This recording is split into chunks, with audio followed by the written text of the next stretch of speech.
नमस्कार मित्रों, धर्मार्थ मेला के YouTube चैनल में आप सभी का स्वागत है। धर्मार्थ मेला की गरुड़ पुराण की अनुसूची के भाग 6 में आप सभी का स्वागत है।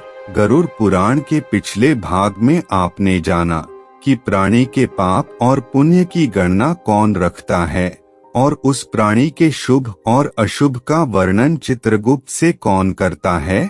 इस पाठ में हम आपको प्रेतों के देवता महामहिम यमराज यमलोक के बारे में बताएंगे। इस वीडियो में आप कुछ ऐसे रोचक तथ्यों के बारे में भी जानेंगे जिनसे आप अब तक अपरिचित है।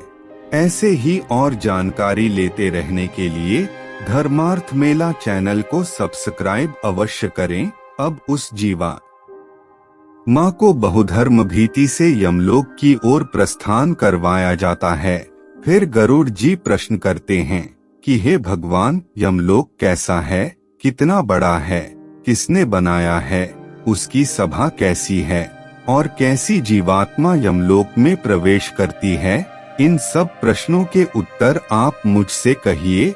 श्री भगवान कहते हैं कि हे पक्षीराज गरुड़, दक्षिण दिशा के मध्य में महामहिम यमराज की पुरी है। वह संपूर्ण नगर वज्र का बना हुआ है जो अत्यंत दिव्य है।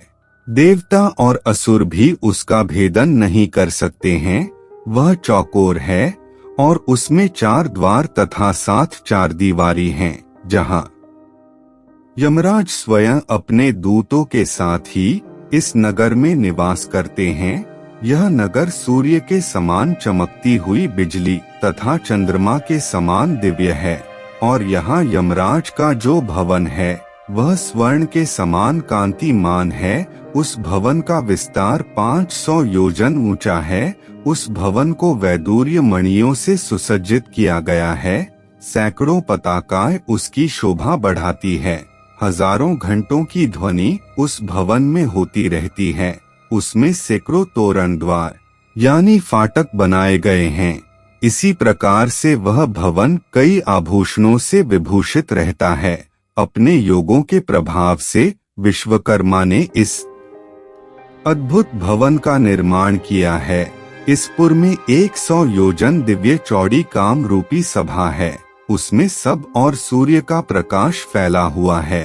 वहाँ न तो अधिक ठंड है और न ही अधिक गर्मी। वहाँ का वातावरण मन को अत्यंत हर्षित करने वाला है। वहाँ 10 योजन के आकार में भगवान धर्मराज रहते हैं। यह धर्मयोगी है। यही पापियों को भय देने वाले तथा पुण्यकारियों को सुखी और समृद्धि देने वाले हैं। यहाँ पर शीतल मंद वायु बहती रहती है तथा अनेक प्रकार के उत्सव और व्याख्यान होते रहते हैं।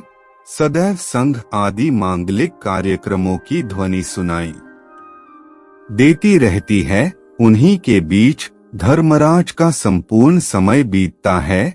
उस पुर के मध्य भाग में प्रवेश करने पर चित्रगुप्त का भवन पड़ता है।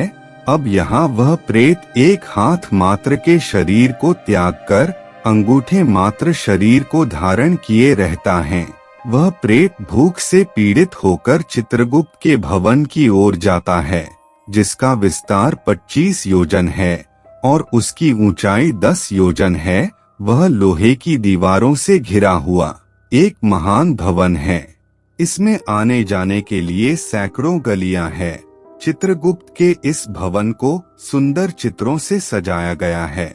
यहाँ बैठकर चित्रगुप्त मनुष्य एवं अन्य प्राणियों की आयु की गणना करते हैं। किसी के पुण्य और पाप के प्रति कभी उसमें मोह नहीं रहता। जिसने जब तक जो कुछ भी अर्जित किया है वह उसे जानते हैं। वह 18 दोषों से रहित जीव द्वारा किए गए कर्मों को लिखते हैं। जिसने जैसा शुभ और अशुभ कर्म किया है वहीं उसे चित्रगुप्त की आज्ञा से भोगना पड़ता है। चित्रगुप्त के स्थान से पूर्व की ओर ज्वार भवन है। दक्षिण की ओर सोल मकड़ी अथवा छाला पड़ना आदि रोगों का स्थान है। पश्चिम की ओर अजीर्ण और अरुचि रोग का स्थान है। उत्तर की ओर रक्त रोग और पीलिया रोग का स्थान है। इसी प्रकार के अन्य व्याधि भवनों से चित्रगुप्त का स्थान घिरा हुआ है। कोई भी प्राणी जो कुछ भी कर्म करता है वह सब चित्रगुप्त लिखते हैं। धर्मराज के द्वार पर रात दिन दूत गण उपस्थित रहते हैं। प्राणी के शुभ और अशुभ कर्मों के आधार पर ही यह निर्धारित किया जाता है कि इसे किस द्वार से यमलोक में प्रवेश करवाना चाहिए। जो पापी व दुराचारी व्यक्ति होते हैं उन्हें यमलोक के दक्षिण द्वार से प्रवेश करवाते हैं। इसी तरह नीच व्यक्ति को धारदार कोड़ों से मारा जाता है। मनुष्य को विभिन्न प्रकार के अस्त्र शस्त्रों से पीड़ा दी जाती है। पापियों को दहकते हुए अंगारों के द्वारा घेर लिया जाता है। अन्य बहुत से पापियों को बाल द्वारा पटककर कुल्हाड़ी से काटा जाता है और वह चिल्लाते हुए दिखाई देते हैं। कुछ पापियों को गर्म गुड़ और गर्म तेल डालकर पकाया जाता है। इस प्रकार उन यमदूतों से पापियों को अत्यधिक कष्ट झेलना पड़ता है। अन्य पापी अत्यंत निर्दयी यमदूत उसे बार बार क्षमा प्रार्थी करते हैं, पर यमदूत उनकी एक नहीं सुनते। इसके अतिरिक्त हे गरुड़ राज, जो व्यक्ति सौम्य और सुकृत होते हैं उन्हें उत्तर दिशा के द्वार से प्रवेश करवाया जाता है, क्योंकि उत्तर दिशा के द्वार को सबसे उत्तम माना गया है। जिन व्यक्तियों का प्रवेश उत्तर दिशा से होता है वह व्यक्ति वहां सुख भोगते हैं और उनके लिए नाना प्रकार के भोजन की व्यवस्था भी की जाती है।